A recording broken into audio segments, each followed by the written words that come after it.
شوف اللوز اللي صار هون انت الحريقه ده شوف الحريق اللي صار هون، ده نار. نعم شوف الحريق اللي صار هون، نار. البطاريه سليمه. دي بطاريه عربيه والعه. النهارده احنا في مركز صيانه في البيادر، عايز اوريك العربيه الكهرباء دي بطاريه عربيه والعه تسلا. ولعه وين ولعه؟ والعه وين؟ مش في حريقه هنا اهي؟ وين ولعه وين؟ وين أهي. فرجيني الحريقه اهي، فرجيني فرجيني الناس ولا ايه؟ مش ولعه هاي، اهي الحريقه هاي مش ولعه، هاي بطاريه جديده طلع عليها، هاي بطاريه جديده أمال مش إيه؟ مفتوحه، امال ليه الحريقه؟ شغاله البطاريه مفيش عليها مشاكل شغاله. أمال هاي ليه سياره موديل اس 2013 13 14 دي. هاي 13 14 تمام. هاي السياره موديل اس اجتنا اليوم، هاي كيس اليوم اجتنا السياره طافيه ما بتشتغل. امال ليه الحريقه؟ عملنا فحص عليها، حلو. عملنا فحص دايجنوستس عليها تمام. تمام. اعطتني ايزوليشن سيستم هاي فولتج ايزوليشن، تمام. في شورت سيركت في نظام الهاي فولتج. حلو. تمام. حلو. عملنا فحوصات، فحصنا فحص مبدئي على البطاريه، لقينا انه في مشكله في البطاريه. تمام. تمام. نزلنا البطاريه، هقول لك راح احكي لك طيب. صبرك علي.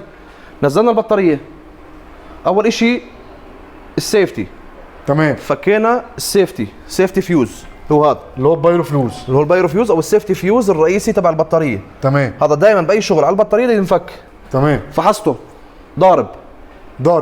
ليش ضارب؟ معنى كده في خلل. نعم في خلل. ليش ضارب؟ تمام. تعال افرجيك. طلع هون. طلع هون، دي اللي بتخضني بقى.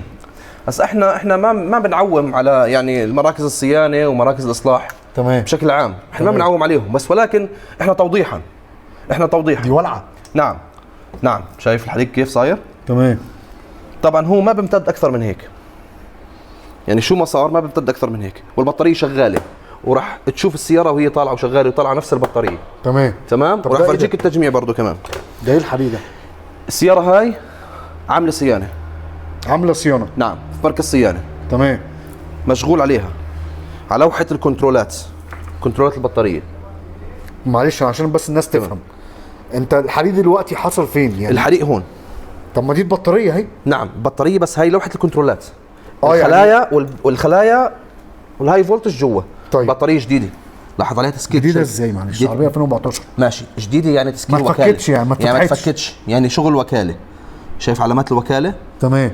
شايف البطاريه؟ شايف الكفر كيف؟ تمام. جديد يعني مش جديده زيرو، يعني يعني جديده مش مصيوبه. يعني طلع المسامير لسه طلع مسامير سليمه اهي. شايف العلام؟ ده ماشيه كمان في العربيه. شايف العلام؟ 200 وشويه، متحمل 200 وشوي. 210 220 الف كيلو. تمام.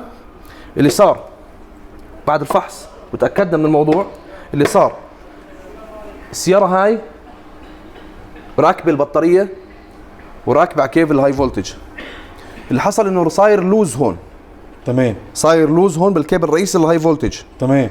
اللوز هذا ايش عمل؟ ايه بقى اللي عمل هاي كرنت اللي هو امبير عالي. تمام. الهاي كرنت هذا باللوز بيعمل حراره عاليه جدا. تمام. الحراره هاي شو بتعمل؟ حريق.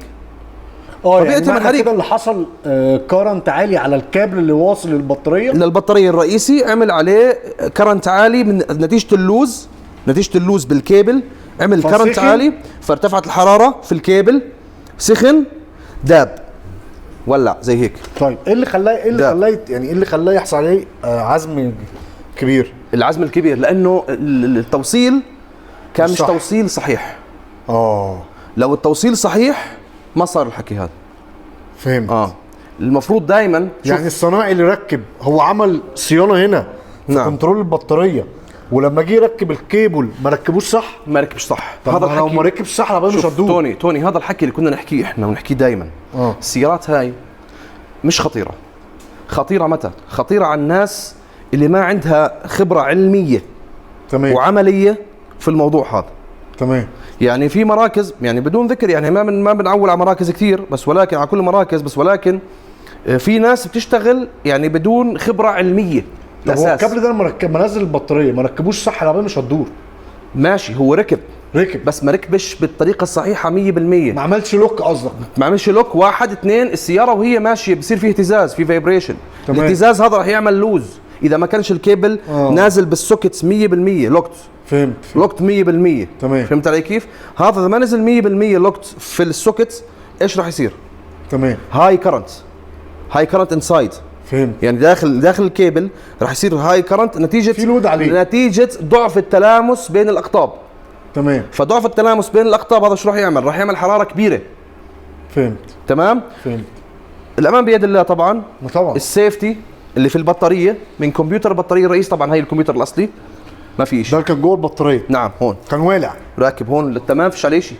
شغال. تمام شغال، وراح يركب وراح يتصور فيديو راح تشوفه كيف شغال. تمام. شغال البطاريه. ايش عمل؟ نتيجه الحراره عاليه ونتيجه انه صار في انهيار بالعازليه، كت اوف عمل على السريع. عمل كات اوف، راح موصل البايرو فيوز. ضرب البايرو فيوز، عمل كات اوف. الكونتاكترز هون عملوا اوبن، فتحوا نعم. فصلت السياره سيفتي. طبعا شكوى صاحب السياره انه السياره طفت لوحديها ما صارش اي حاجه، طفت السياره فقط. هذا هو كيس اليوم بس كده، والامور سهله ما بتخوف. طب دي هتتصلح؟ لا تحكي بطاريه ولعت، ما اقولش بطاريه ولعت. لا تحكي بطاريه ولعت. تمام. لا سمح الله لا قدر الله، يعني شيء كثير بعيد. تمام. كثير بعيد انه البطاريه انها تولع. يعني شوف اللوز اللي صار هون انت اليوم. ده شوف الحريق اللي صار هون، ده نار. نعم شوف الحريق اللي صار هون نار. البطاريه سليمه سبحان الله، فضلت البطاريه سليمه. يعني ما اثر على شيء على السياره ولا اثر على كوابل، حتى ما اثر على الجنكشن بوكس الفوق، ما اثر عليه. تمام. بس كده راح افرجيك في الفيديوهات، استناني اخلصها واشغلها وراح تشوف كل العمليه من A to Z. طيب ننصح الناس بايه؟ انصح الناس نصيحه لوجه الله تعالى. تمام. انا ما بعول لحدا، ما بذم حدا، الله يرزق جميع الناس يا رب يا رب. بس ولكن هي اول شيء مخافه الله، ثاني شيء خبره العمليه. تمام. الخبره العمليه بتلعب دور. انت اعرف سيارتك بتتصين صح وبتنشغل صح. لا قدر الله كانت ممكن تنفجر بصاحبها ولا ما تنفجرش؟ لا انفجار، لا ما تنفجرش بس ولكن خسائر ماديه حرام. طب صفي خسائر ماديه، مش راح تكلف كثير بس ولكن خسائر ماديه وعطل تصليح بالمره عشان يبقى الناس عارفه. يعني ب $300 كبيرها، يعني مع اجورها مع قطعها ب $300. تمام. بس ولكن ليش يعني حرام. ليش الزبون يعني ليش يتكلف في شيء ملوش داعي اصلا؟ صح. هذا كان عطله، صح ولا لا؟ صح. وهي وتابعني بس اخلصها. شكرا محمد حبيبي. بس يا جماعه هي دي كانت مشكله النهارده، حبيت اصورها لكم. لو الواحد بيطبل لعربيات الكهرباء عمره ما هيصور لكم الحاجات دي، لكن الواحد متعود اللي هو يقول الحقيقه، سواء عيب او سواء ميزه. اصل احنا برضو يعني ايه، ولا اصحاب شركات ولا اصحاب وكلاء ولا احنا اصحاب المصانع دي، لا انا بقول لك مالك سياره كهربائيه استفاد من حاجه فبينقل لك تجربته. فالواحد لازم يقول اللي يرضي ربنا قدام ربنا وقدام الناس كلها. فتجربه النهارده ما تصدقش كلام اي حد، ما تصدقش كلام حد يقول لك العربيه كهرباء تنفجر، لا دي حصلت فيها مصيبه اهي، والكمبيوتر بتاع البطاريه فصل والفيوز بتاع البطاريه فصل على الخلايا كلها اللي هي 420 فولت. فمعنى الانفجار والكهرباء والحاجات اللي عليها دي البايرو فيوز فصلها، او الكمبيوتر الفيوز الرئيسي فصلها. فقبل ما تتاكد من اي معلومه خد معلومه وهو يخش يقرا، ما تاخدش كلام مثلا محمد، ما تاخدش كلام توني، ما تاخدش كلام حسين، خش خد المعلومه اتاكد من المعلومه الصح. بس اتمنى كده الفيديو يكون عجبكم، ورجاء ما تخليش حد يشتغل في عربيتك مش فاهم. بالضبط. دي 100%. السلام عليكم. سلام.